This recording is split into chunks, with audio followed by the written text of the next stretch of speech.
Bismillahirrahmanirrahim. Surah An-Nisa ayat yang ke-15. A'udzu billahi minasy syaithanir rajim. Wallati ya'tina al-fahishata min nisaikum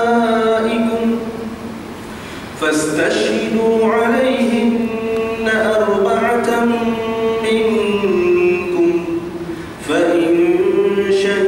فأمسكوهن في البيوت حتى يتوفاهن الموت أو يجعل الله لهن سبيلا واللذان يأتيانها منكم فآذوهما فإن تابا وأصلحا فأعرضوا عنهما إن الله كان توابا رحيما إنما التوبة على الله للذين يعملون السوء بجهالة ثم يتوبون من قريب فأولئك يتوب الله عليهم وكان الله عليما حكيما وليست التوبة للذين يعملون السيئات حتى إذا حضر أحدهم الموت قال إني تبت الآن ولا الذين يموتون وهم كفار أولئك أعتدنا لهم عذابا أليما يا أيها الذين آمنوا لا يحل لكم أن ترثوا النساء كرها ولا تعضلوهن لتذهبوا ببعض ما آتيتموهن إلا أن يأتين بفاحشة مبينة وعاشروهن بالمعروف فإن كرهتموهن فعسى أن تكرهوا شيئا ويجعل الله فيه خيرا كثيرا وإن أردتم استبدال زوج مكان زوج وآتيتم إحداهن قنطارا فلا تأخذوا منه شيئا أتأخذونه بهتانا وإثما مبينا وكيف تأخذونه وقد أفضى بعضكم إلى بعض وأخذن منكم ميثاقا غليظا ولا تنكحوا ما نكح آباؤكم من النساء إلا ما قد سلف إنه كان فاحشة ومقتا وساء سبيلا. Artinya, dan sesiapa yang melakukan perbuatan keji, yakni zina, di antara perempuan-perempuan kamu, maka carilah empat orang lelaki di antara kamu yang menjadi saksi terhadap perbuatan mereka. Kemudian kalau keterangan-keterangan saksi itu mengesahkan perbuatan tersebut, maka kurunglah mereka, yakni perempuan yang berzina itu dalam rumah hingga mereka sampai ajal matinya, atau hingga Allah mengadakan untuk mereka jalan keluar, yakni dari hukuman itu. Dan mana-mana dua orang di antara kamu yang melakukan perbuatan yang keji itu, yakni setelah sabit kesalahannya, maka hendaklah kamu menyakiti keduanya. Kemudian jika mereka bertaubat dan memperbaiki keadaan diri mereka, yakni yang buruk itu, maka biarkanlah mereka. Kerana sesungguhnya Allah adalah sentiasa menerima taubat, lagi maha luas rahmatnya. Sesungguhnya penerimaan taubat itu disanggup oleh Allah hanya bagi orang-orang yang melakukan kejahatan disebabkan sifat kejahilan, kemudian mereka segera bertaubat. Maka dengan adanya dua sebab itu, mereka diterima Allah taubatnya. Dan ingatlah, Allah maha mengetahui lagi maha bijaksana. Dan tidak ada gunanya taubat itu kepada orang-orang yang selalu melakukan kejahatan, hingga apabila salah seorang dari mereka hampir mati, berkatalah dia, sesungguhnya aku bertaubat sekarang ini, sedang taubatnya itu sudah terlambat. Dan demikian juga halnya orang-orang yang mati sedang mereka tetap kafir. Orang-orang yang sedemikian kami telah sediakan bagi mereka azab seksa yang tidak terperi sakitnya. Wahai orang-orang yang beriman, tidak halal bagi kamu mewarisi perempuan-perempuan dengan jalan paksaan, dan janganlah kamu menyakiti mereka, yakni dengan menahan dan menyusahkan mereka, kerana kamu hendak mengambil balik sebahagian dari apa yang kamu telah berikan kepadanya, kecuali apabila mereka melakukan perbuatan keji yang nyata. Dan bergaullah kamu dengan mereka, yakni isteri-isteri kamu itu, dengan cara yang baik. Kemudian jika kamu merasai benci kepada mereka disebabkan tingkah lakunya, janganlah kamu terburu-buru menceraikannya, kerana boleh jadi kamu bencikan sesuatu, sedang Allah hendak menjadikan pada apa yang kamu benci itu kebaikan yang banyak untuk kamu. Dan jika kamu hendak mengambil isteri yang baru, menggantikan isteri lama yang kamu ceraikan, sedang kamu telah pun memberikan kepada seseorang di antaranya, yakni isteri yang diceraikan itu, harta yang banyak, maka janganlah kamu mengambil sedikit pun dari harta itu. Patutkah kamu mengambilnya dengan cara yang tidak benar dan yang menyebabkan dosa yang nyata? Dan bagaimana kamu tergamak mengambil balik pemberian itu, padahal kasih mesra kamu telah terjalin antara satu dengan yang lain, dan mereka pula, yakni isteri-isteri kamu itu, telah pun mengambil perjanjian yang kuat daripada kamu. Dan janganlah kamu berkahwin, yakni dengan perempuan-perempuan yang telah diperistrikan oleh bapa kamu, kecuali apa yang telah berlaku pada masa yang lalu. Sesungguhnya perbuatan itu adalah satu perkara yang keji dan dibenci oleh Allah, serta menjadi seburuk-buruk jalan, yakni yang dilalui dalam perkahwinan. Bismillahirrahmanirrahim. Alhamdulillahirabbil alamin. Wassalatu wassalamu ala asyrafil mursalin sayyidina Muhammadin wa ala alihi wa sahbihi ajma'in. Wa ba'du. Moga-moga Allah Subhanahu wa taala memberikan kepada kita pemahaman akan rahasia daripada firman-firman-Nya yang mengandungi banyak ibrah dan juga ilmu. Dan moga-moga Allah Subhanahu wa taala menjadikan firman-Nya ini menyentuh kepada hati dan perasaan kita untuk kita menginsafi, mengamalkan, insyaallah. Amin. Allahumma amin. Ayat yang ke-15 daripada surat An-Nisa menceritakan tentang salah satu perbuatan yang keji dan perbuatan yang hina, yang mana perbuatan ini bukan hanya sekedar menyentuh kepada marwah seseorang atau menodai kepada marwah seseorang, akan tetapi mengakibatkan satu resiko yang begitu mengancam tentang nasab ataupun keturunan, serta masalah warisan, masalah wali dan lain sebagainya, yaitu bila mana berlaku perzinahan, yang mana zina ini selain daripada perkara yang keji oleh kerana ianya adalah merupakan menodai marwah kepada marwah orang lain, juga pada masa yang sama menimbulkan perkara-perkara yang lebih buruk daripada itu dengan perzinahan. Maka bila mana terjadi janin daripada perzinahan itu, anak tidak dinasabkan kepada lelaki yang berzina dengan perempuan itu. Dengan demikian, kalau anak yang dilahirkan itu perempuan ataupun laki-laki, tidak boleh diberikan kepada lelaki yang berzina.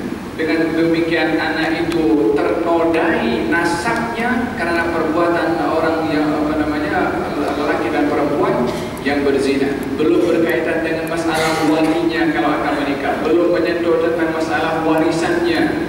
Banyak perkara yang akibat atau risiko yang akan terjadi akibat daripada perzinahan. Oleh kerana perzinahan ini adalah satu perkara yang keji dan dimurkai oleh Allah Subhanahu wa taala.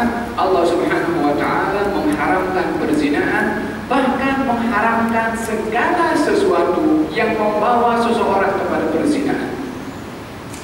Ianya bukan hanya zina saja diharamkan, apa saja yang menghantarkan seseorang kepada perzinahan juga perkara itu diharamkan oleh Allah Subhanahu wa taala. Sebab itu menghantarkan kepada perkara yang hina, maka sebab tersebut adalah menjadi hina. Dan wasail hukmul maqasid, perantara itu hukumnya sama dengan matlamatnya. Kalau matlamatnya adalah perkara yang mungkar, maka wasilahnya pun juga adalah perkara yang mungkar juga. Oleh karena demikian, baginda Rasulullah SAW ketika menceritakan, menafsirkan, menjelaskan tentang masalah zina, ianya tidak terhad kepada zina praktikal, yaitu hubungan lelaki dengan perempuan sahaja, tapi lebih luas daripada itu. Di dalam hadis yang diriwayatkan dalam Sunan Imam Abu Dawud radhiyallahu anhu mengatakan bahwasanya baginda Rasulullah SAW bersabda, "Likulli ibni Adam haddahu minaz zina." Setiap anak-anak Adam mempunyai sebab ataupun wasilah, sarana yang menghantarkan dia kepada perzinahan. Haddahu minaz zina. Setiap anak Adam, tak kira laki-laki, tak kira perempuan. Kemudian fazinal ainain, zinanya mata adalah an-nazar, melihat. Wazinal lisan al-mantiq, zinanya lisan adalah percakapan. Wazina al-yadain atau wal udhunan zinahuma al-istima', zinanya dua telinga adalah mendengar. Wal yadan zinahuma al-batshu, dua tangan zinanya al-batshu, yakni perbuatan yang menghantarkan seseorang memikirkan tentang perzinahan melalui tangannya. Nanti saya dijelaskan apa maksud daripada zina dengan tangan. Yang berikutnya adalah warajlan, dan kedua kaki, zinahuma al-mashyu, zinanya dua kaki berjalan. Wal famu yazni fazinahu al-qablu, mulut ini pun juga berzina, dan zinanya mulut itu adalah mencium. Dibezakan pada mulut lisan dan juga dengan mulut. Berapa anggota yang Nabi sebutkan tentang anggota tubuh badan yang boleh melakukan perzinahan? Mata, telinga, lisan, mulut, tangan, kaki. Dalam riwayat yang lain, wal farju, dan kemaluan itu yusaddiquhu wa yukadzibuhu, membenarkan zinanya anggota yang lain atau mendustakan zinanya anggota badan yang lain. Dan perlu kita memahami bahwasanya hadis ini menceritakan tentang muqaddimatuz zina, sebab-sebab yang menghantarkan seseorang kepada perzinahan, supaya orang bila mana berpikir tentang zina bukan hanya terhad kepada perbuatan yang dilakukan antara laki-laki dengan perempuan, tetapi untuk sampai kepada peringkat itu yang dilakukan oleh kemaluan mempunyai muqaddimah, mempunyai awalan, mempunyai asbab yang menghantarkan kepada kemaluan untuk melakukannya. Apakah asbab itu? Mata, telinga, lisan, mulut, tangan, dan juga kaki. Adapun zina al-ainain, zinanya mata adalah pandangan kepada orang lain, kepada perempuan yang bukan muhrimnya dengan pandangan syahwat. Perempuan yang tidak dihalalkan dipandang dengan pandangan syahwat, ini adalah bahagian daripada pandangan yang membawa kepada perzinahan. An-nazaru baridu zina. Pandangan ini beri pos yang menghantar seseorang kepada perzinahan melalui an-nazar. Oleh hada kata baginda Rasulullah sallallahu alaihi wasallam, an-nazaru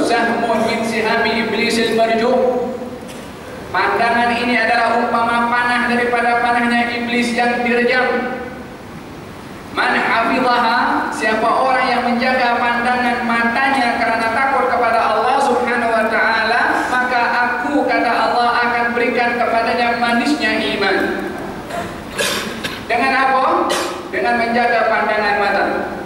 Walihada dalam Al-Quranul Karim Allah Subhanahu wa taala menceritakan tentang mata ini yang menghantarkan kepada perzinaan. Dua ayat Allah sebutkan ditujukan kepada laki-laki, sama ditujukan kepada perempuan. Dibezakan supaya masing-masing mempunyai makna ketika memandang kepada orang lain, kepada perempuan yang bukan muhrim atau lelaki yang bukan muhrim. Qul lil mu'minina yaghuddu min absarihim wa yahfadhu furujahum. Katakan wahai Rasulullah Muhammad kepada orang-orang yang beriman, ditujukan ini kata, ini firman kepada orang yang beriman, yang mendakwa dirinya beriman, mesti paham kepada firman yang memberikan kita iman, supaya iman itu terrealisasi dengan praktikal. Apa kata Allah? Qul lil mu'minin, katakan kepada orang beriman, yang aku beri anugerah istimewakan dia dengan iman, yang iman itu mesti ditaati dan dipatuhi perintahnya. Apa? Yaghuddu min absarihim, menjaga pandangan mata mereka. Ghaddul basar, menjaga pandangan mata mereka. Apa makna menjaga pandangan mata mereka? Bukan pejam mata, mengalihkan daripada melihat kepada perkara yang diharamkan oleh Allah Subhanahu wa taala. Uniknya ayat ini ketika Allah menyuruh, karena mata ini memandang mempunyai banyak makna. Orang memandang hina kepada orang lain adalah perkara yang diharamkan juga. Akan tetapi ayat ini spesifik menyentuh tentang pandangan, bukan pandangan merendahkan kepada orang lain, tetapi pandangan dengan makna syahwat. Dan ini baik kepada perempuan yang bukan muhrim ataupun orang yang homoseksual melihat kepada laki-laki yang ada nafsu kepadanya. Yaghuddu min absarihim, jaga pandangan mereka. Kemudian wa yahfadhu furujahum, dan menjaga kemaluan mereka. Allah suruh jaga mata, kemudian jaga kemaluan. Apa maknanya? Karena pandangan mata ini adalah bariduz zina, penyambung kepada perzinaan daripada pandangan mata ini. Kalau Syuqi mengatakan nadratun wa ibtisamatun, kemudian fakalamun waligaun famu'idun waligau. Nadratun bermula daripada pandangan, lepas pandang wa ibtisamatun, senyum. Kemudian fasalamun atau kalamun, cakap. Lepas cakap, mau'idun, buat temu janji, kedai fulan, kedai fulan. Kemudian waliqa'u, kemudian jumpa. Setelah jumpa, jangan tanya apa nak jadi. Puncanya daripada mana? Nadratun. Oleh sebab itu dimulai oleh baginda Rasulullah SAW tentang masalah zina. Yang pertama adalah zina al-ainain, zinanya mata. Zinanya mata, baik melihat kepada perempuan yang bukan muhrim ataupun lelaki yang lelaki yang bukan muhrim kepada perempuan, atau perempuan kepada perempuan, laki-laki dengan laki-laki dengan pandangan syahwat, baik itu melalui surat kabar gambar yang tidak baik, baik itu melalui internet dengan laman web yang tidak baik, ataupun juga kepada orang yang memang dipandang dengan orangnya sendiri. Semua itu adalah bahagian daripada zina al-ainain, bila mana orang memandang dengan pandangan syahwat. Zina al-ainain, apa nak kata di zaman kita sekarang ini? Siapa yang boleh menyelamatkan dirinya daripada zina al-ainain yang hari-hari merajalela di luar?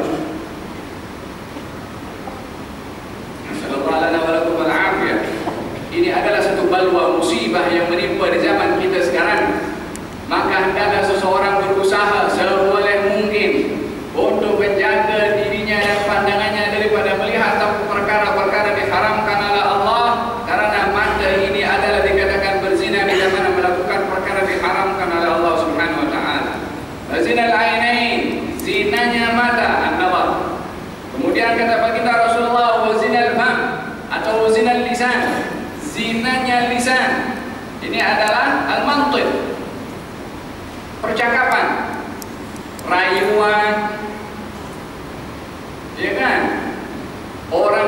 punya boyfriend, girlfriend, apa semua, apa dicakapkan?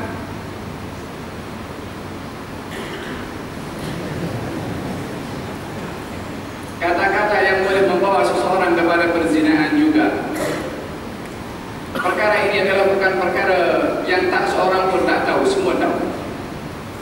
Rayuan yang palsu dan juga kata-kata yang itulah yang walhasil intinya adalah al-lisan. Bila mana mengucapkan kata-kata yang membawa kepada perzinahan, baik daripada laki-laki ataupun daripada perempuan, maka itu bahagian daripada zinanya lisan.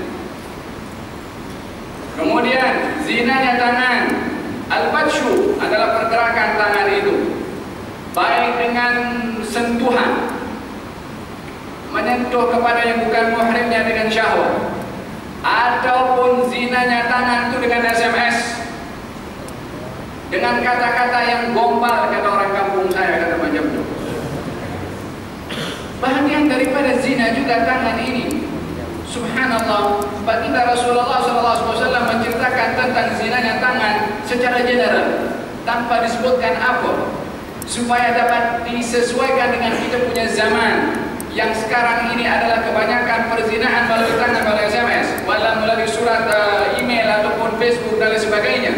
Berapa ramai hubungan antara suami dengan istri kacau pasal Facebook punya pasal. Daripada mana? Zina yadain.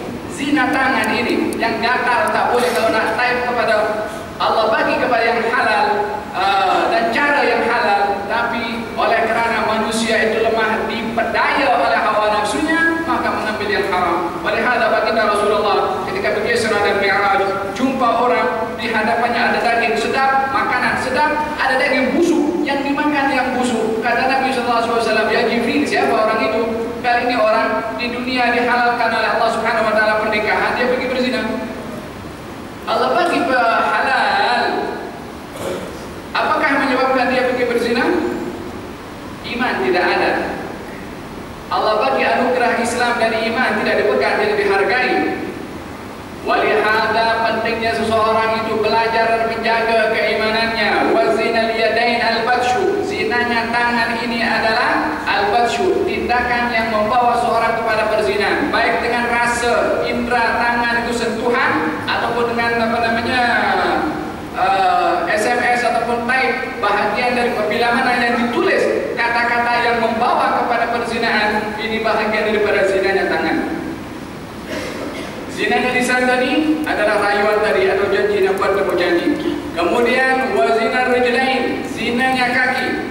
Apa zinanya kaki? Yang pergi ke mana-mana restoran atau pergi mana-mana tempat untuk bertemu janji dengan perempuan yang bukan muhrim atau lelaki yang bukan muhrim.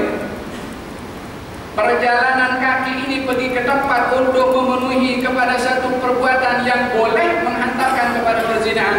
Langkah kaki ini pun juga akan dikatakan berzina kaki ini karena melakukan perkara yang boleh membawa kepada perzinahan. Ingat bahwasanya anggota tubuh badan ini yang Allah berikan kepada kita amanah dari Allah Subhanahu Wa Taala. Alat yang Allah berikan kepada kita untuk kita pergunakan untuk apa? Hari ini tangan akan ikut apa kita punya cakap. Hari ini dia ikut apa saja kita mahu. Tapi nanti bila tiba satu masa di mana semua anggota ini akan bergerak dengan sendirinya bercakap kepada Allah